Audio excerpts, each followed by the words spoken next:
เดือนกันยาสาธารณรัฐประชาธิปไตยประชาชนลาวส่งออกสินค้ากสิกรรมผ่านด่านสากลทางบกทานาแรง 3,810 ตนมูลค่า 1.8 ล้านกว่าดอลลาร์สหรัฐ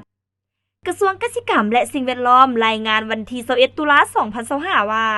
การส่งออกรายการสินค้ากสิกรรมและปัจจัยการผลิตอยู่ด่านสากลทางบกทานาแรงแต่วันที่1หาวันที่30กันยายน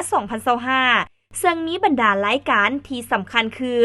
ผลผลิตพืชปัจจัยการผลิตและประเภทเครื่องปลาของดงที่ส่งออกทั้งหมด 3,810 ตนรวมเป็นมูลค่า 1,819,931 ดอลลาร์สหรัฐในนั้นมีรายการสินค้ากสิกรรมที่ส่งออกเป็นส่วนหลายเส้นแป้งมันต้นยางพาราหมักกล้วยฝุ่นปุ๋ยไม้เฟอร์นิเจอร์ย้านขาวและเห็ดลิ้นจือแห้งส่งไป3ประเทศคือ 1. ส่งออกไปสาธารณรัฐประชาชนจีนมีแป้งมันต้น 2,061 ตนมูลค่า 916,997 ดอลลาร์สหรัฐยางพารา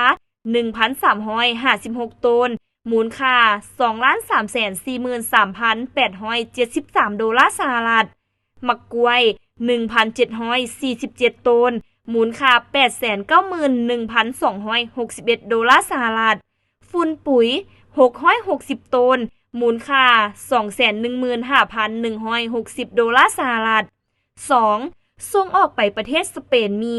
ไม้เฟอร์นิเจอร์ 50 ตนมูลค่า 8,659 ดอลลาร์สหรัฐย้านขาว 10 ตนมูลค่า 110,000 ดอลลาร์สหรัฐ 3. ส่งออกไปประเทศสาธารณรัฐเกาหลีมีเห็ดลิ้นจือแห้ง2 ตนมูลค่า 2,673 ดอลลาร์สหรัฐ